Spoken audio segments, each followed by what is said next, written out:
एक बार फिर से स्वागत है हमारे चैनल पार्थ पथ में। आज सुनेंगे महाशिवरात्रि की कहानी। बहुत पुरानी बात है। एक गांव था, उसमें एक चिड़िया भगवान शिव के मंदिर के बाहर पेड़ पर रहा करती थी। उस चिड़िया के 3 छोटे छोटे बच्चे थे। वो चिड़िया गांव के घरों से दाना चुग कर लाती थी और खुद भी खाती और अपने बच्चों का भी पेट भरती। चिड़िया भगवान शिव की परम भक्त थी। वो मन में भगवान भोलेनाथ, माता पार्वती को हमेशा याद करती और प्रणाम करती। उस गांव में एक सेठ और सेठानी का घर था। सेठ सेठानी की कोई औलाद नहीं थी। सेठानी इस बात से परेशान होकर रोती और चिड़िया उस सेठानी को जब भी देखती तो भगवान भोलेनाथ से उस सेठानी की गोद भरने के लिए प्रार्थना करती। सेठानी बहुत ही अच्छे विचारों वाली औरत थी, पर सेठ का भगवान से कोई भरोसा नहीं था। सेठ ना ही पूजा पाठ करता, ना ही भगवत कथा सुनता, ना ही ब्राह्मणों की सेवा करता। सेठ के ऐसे कर्म ही थे जो कि उनके भाग्य में बच्चे का सुख नहीं दे पाए। सेठानी को गांव की औरतें जब भी बाजन कहती तो सेठानी बहुत रोती। चिड़िया जब ये सब देखती तो उसे सेठानी पर बड़ा तरस आता। एक दिन चिड़िया ने अपने बच्चों से कहा, तुम अपना ख्याल रखना, मैं बहुत दूर जा रही हूँ और जल्दी ही वापस लौट आऊंगी।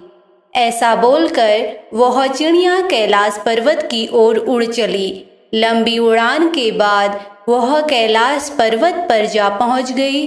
जब करते करते उसका गला सूख गया था और लंबी उड़ान करके वह बहुत थक गई थी। इसी कारण कैलाश पर्वत पर पहुंचने के तुरंत बाद ही वो बेहोश हो गई। माता पार्वती ने जब उस चिड़िया को देखा तो वह उस पर तरस खाकर अपनी ऊर्जा से उसे पहले ही जैसा कर दिया।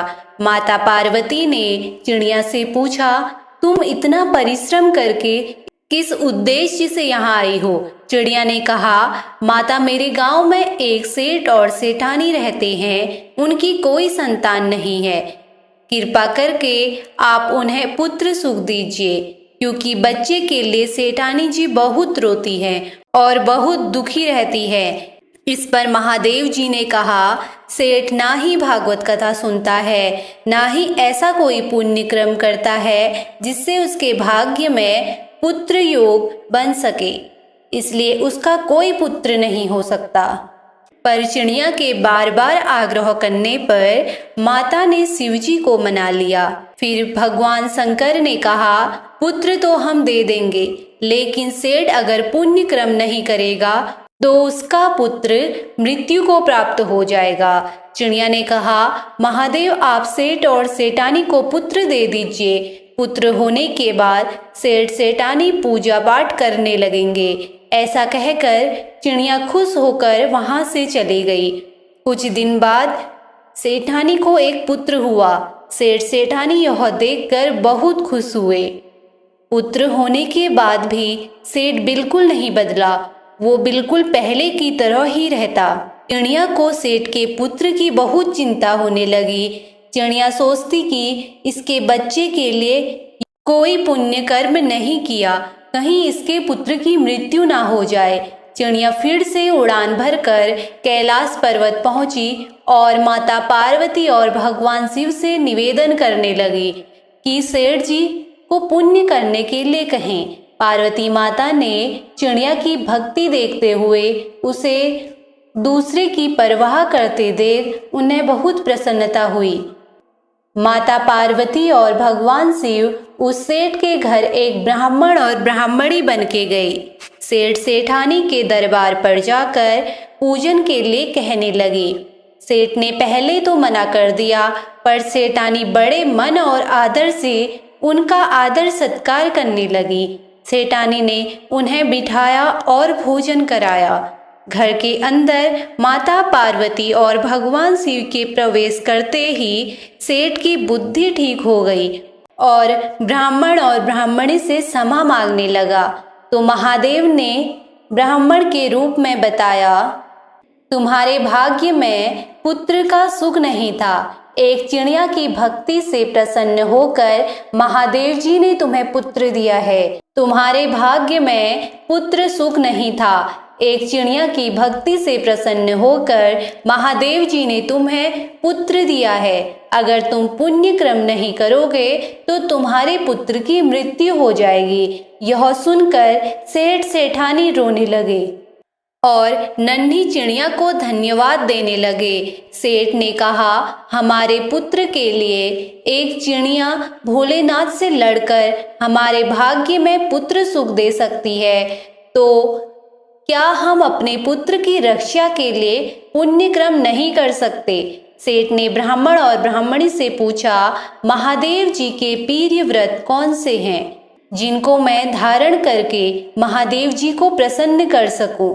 माता पार्वती ने बताया, महादेव जी का सबसे प्रिय व्रत महाशिवरात्रि है। जो भी मनुष्य महाशिवरात्रि का व्रत करता है और उस दिन पूरे विधि विधान से भगवान शिव की पूजा करता है, उस पर महादेव जी की कृपा बरसती है।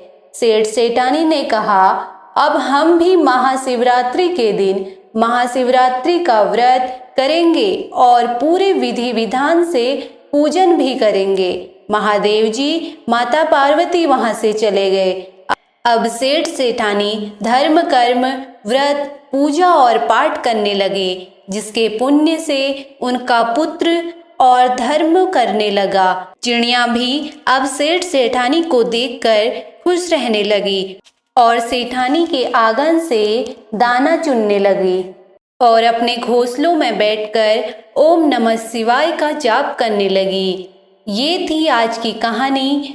देखा आपने किस तरह एक छोटी सी चिड़िया ने एक सेठ सेठानी के जीवन में पुत्र सुख दिलवाया। आपको यह कहानी कैसी लगी कमेंट करके जरूर बताएं। अगर वीडियो पसंद आए तो वीडियो को लाइक शेयर एंड सब्सक्राइब जरूर करें।